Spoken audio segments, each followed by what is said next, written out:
सारे काम अच्छे लगे दिल्ली में। स्कूल भी, बसें भी, सब कुछ, लेटों को भी सुविधा है। भैया मोदी आएगा और किसने आना है। सब सारे बेचारे गरीब आदमी की कांग्रेस में नेता ही नहीं है।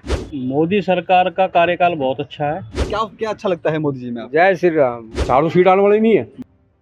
लोकसभा चुनाव करीब हैं और ऐसे में हम जगह जगहों पर जाकर लोगों की प्रतिक्रियाएं ले रहे हैं कि आखिरकार प्रधानमंत्री के तौर पर जनता किसको ज़्यादा पसंद करती है। तो हम मुबारकपुर के इलाके में मौजूद हैं और यहाँ पर बहुत सारे लोग हैं जो यहाँ से लोकल हैं और मिडिल क्लास से संबंध रखते हैं। तो क्या कुछ कहते हैं कि इस बार प्रधानमंत्री किसको चुना जाए, तो बात करते हैं हम। क्या लग रहा है कि चाचा इस बार कौन प्रधानमंत्री बनेगा देश का? इसका केजरीवाल ही को बना। केजरीवाल सरकार को मौका दे रहे हैं, ऐसा आप कह रहे हैं। केजरीवाल के क्या काम आपको अच्छे लगे हैं? सारे काम अच्छे लगे दिल्ली में। स्कूल भी, बसें भी, सब कुछ, लेटों को भी सुविधा है। चुनाव में कौन सबसे आगे चल रहा है? भैया मोदी आएगा और किसने आना है। सब सारे बेचारे गरीब आदमी की कांग्रेस में नेता ही नहीं है। आम आदमी जेल में पड़ी है बेचारी, तो मोदी का ही है। आप कह रहे हैं कि मोदी सरकार आएगी। मोदी के कुछ काम आपको ऐसे लगे हो जो आपको लगता है कि अच्छे में हैं? भैया कुछ अच्छे भी कर रहे हैं, कुछ में उसमें जब भी लोग अच्छे कर रहे हैं, जब भी तो आ रहा नहीं, तो अच्छे नहीं करेगा तो कहाँ से आ जाएगा। भाई ये जो योजनाएं चला रही हैं, आयुष योजना या जो है भी आई, उसमें उसी वजह से लोग खुश हैं उससे। इसी वजह से सरकार मोदी जी की बनेगी। सरकार तो बीजेपी की बनेगी, क्योंकि जो काम करेगा वो ही आएगा। और आजकल की जो जनता है ना, जो नई युवा पीढ़ी है, वो सब कुछ देख रही है। तो मोदी सरकार का कार्यकाल बहुत अच्छा है। उसके रीज़न भी हैं, क्योंकि जैसे जनधन योजना, गरीब विकास योजना, घर है, शौचालय है, और जैसे नितिन गडकरी जी का रोड का जो काम है, तो कुल मिला के पब्लिक को तो दिखाई दे रहा है ना। तो उसके हिसाब से बीजेपी को आना चाहिए और उसका बनता भी है। अच्छा, एक साइड पूरा इंडी गठबंधन है और दूसरी तरफ अकेले मोदी जी हैं, तो क्या इसका असर चुनाव में पड़ेगा क्या? हाँ, थोड़ा बहुत तो असर पड़ता है, क्योंकि एक आदमी को हराने के लिए जब इतने लोग खड़े होंगे तो कुछ ना कुछ तो 19-20 का फर्क होगा। बाकी भारत का जो रुझान है वो बीजेपी की तरफ है। 400 पार का जो नारा दिया जा रहा है, कितनी सीटें आ सकती हैं? 400 आ सकती हैं, 380 आ सकती हैं। बीजेपी की सरकार कंफर्म है। फिर से भाजपा लेकर के आने वाली है। हाँ हाँ हाँ। मोदी जी को क्यों हमारे लोगों को फेवरेट है। फेवरेट है? फेवरेट है। क्या क्या अच्छा लगता है मोदी जी में आपको? जय श्री राम। जय श्री राम अच्छा लगता है। हम आज से नहीं, बहुत दिन से हैं। बीजेपी का कैंडिडेट हम बहुत दिन से हैं। हम ये सरपंच का पंच भी हैं। प्रधानमंत्री किसको बनाने वाले हैं आप? मोदी जी को। मोदी जी को। तो मोदी जी के कुछ काम ऐसे आपको अच्छे लगे हो? हमारा हर काम अच्छा है।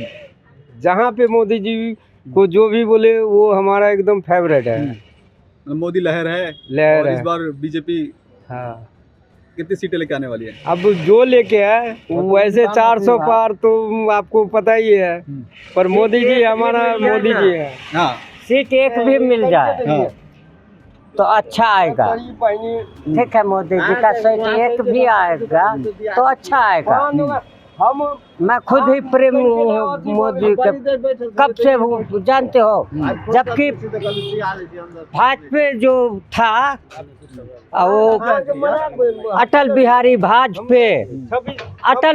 वाजपेयी ने कुछ उखाड़ चुका, लेकिन राम मंदिर बनाया कौन? मोदी। पब्लिक सब परेशान तो है। जो कितनी महंगाई हो रही है, कितनी, आप तो देख लो, तेल के दाम बढ़ गए, गैस के दाम बढ़ गए, पेट्रोल के दाम बढ़ गए। कोई कमी हो बताओ ये कुछ। अच्छा, मुझे ये बताएं कौन सा ऐसे कैंडिडेट है जो पीएम मोदी को टक्कर दे सकता है और प्रधानमंत्री की रेस में सबसे आगे पहुंच सकता है? राहुल गांधी। राहुल गांधी। हाँ, राहुल गांधी एक यंग लड़का है, पुराना पॉलिटिक्स है। आज से नहीं, का 50 साल पुरानी उनकी वो है राजनीति। ठीक, उनकी माँ, उनकी दादी, उनका पापा सब बड़े बड़े हुई है। मोदी तो अभी आया ना, 10 साल से, 20 साल से। तो कांग्रेस आप कहते हैं? मैं तो कांग्रेस कहूँगा। बाकी देखो क्या कांग्रेस ने दिल्ली में बहुत विकास करवाया है। तो कुछ ऐसे काम आपको याद हो कांग्रेस को? आप कांग्रेस ने 15 साल विकास करवाया है। मतलब एक तरफ मोदी अकेले हैं और एक तरफ पूरा इंडी गठबंधन है। तो क्या इस पे जो कितना किसको नुकसान हो सकता है इससे? बीजेपी को नुकसान होगा। बीजेपी को नुकसान होगा ना इसका तो। और बाकी देखो, आम जो सब गठबंधन तो है ही, तो कुछ तो सीट आएंगी ना।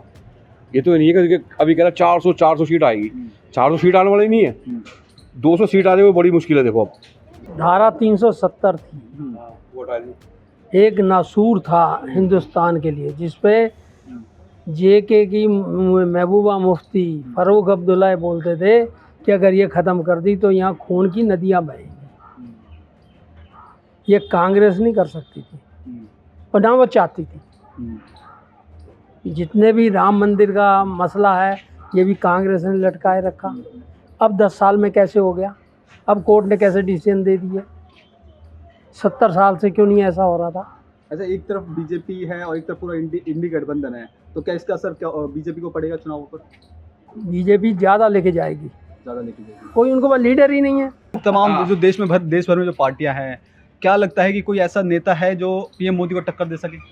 कोई नहीं है इस समय, तो कोई नहीं है इस समय कोई नहीं। हाँ जी, आगे आने वाला वक्त क्या होता है?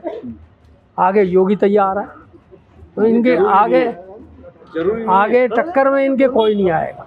बीजेपी की 100% क्या 200% उम्मीद है 400 पार जाएगी। ठीक है, तो ये तमाम लोग थे मुबारकपुर के, जहां पर हमने इनसे बातचीत किया। इनका साफ तौर पे कहना है कि हालांकि दिल्ली के जो मिडिल क्लास के लोग हैं वो अरविंद केजरीवाल के जो कामों से ज़्यादा खुश हैं, लेकिन कहीं ना कहीं लोगों का ये कहना है कि दिल्ली में भले ही आम आदमी पार्टी के कैंडिडेट आ जाए, लेकिन केंद्र में मोदी सरकार फिर से है और जिस तरह से उन्होंने काम करवाए हैं वो सारे काम जो जनता ने गिनाए। और ऐसे में अब देखना ये दिलचस्प होगा कि आखिरकार चुनाव के रिजल्ट आने के बाद आखिरकार कौन प्रधानमंत्री बनेगा। कैमरा पर्सन कमलेश कुमार के साथ मैं संदेश सक्सेना, पंजाब केसरी.com, दिल्ली।